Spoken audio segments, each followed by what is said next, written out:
Komisi Independen Pemilihan KIP Kota Langsa memberikan edukasi tentang teknis dan cara memilih yang benar kepada warga di desa terpencil. Ya, kegiatan tersebut bertujuan untuk memastikan kesiapan warga dalam melaksanakan pemilihan kepala daerah serentak pada tanggal 27 November mendatang.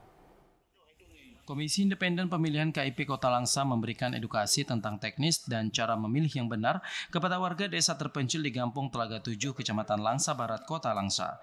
Kegiatan ini bertujuan untuk memastikan kesiapan warga dalam melaksanakan pemilihan gubernur dan wakil gubernur Aceh, serta wali kota dan wakil wali kota Langsa yang akan berlangsung pada 27 November 2024 mendatang.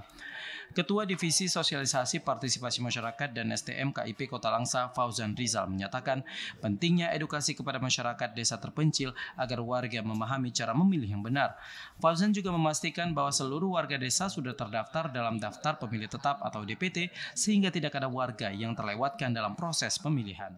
Kita memastikan kepada seluruh masyarakat Putung untuk memastikan yang pertama kali mereka terdaftar sebagai pemilih di dalam DPT dan kita sampaikan juga cara memilih dan pilihlah pemimpin sesuai hati nurani mereka sendiri dan kita pastikan kesiapan mereka untuk melaksanakan pilkada di 27 November di 2024.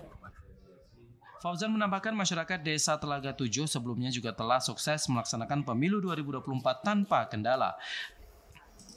Pihaknya yakin proses pemungutan suara pada pilkada mendatang juga akan berjalan dengan lancar. Dari Langsa, Mulyadi, TVRI melaporkan.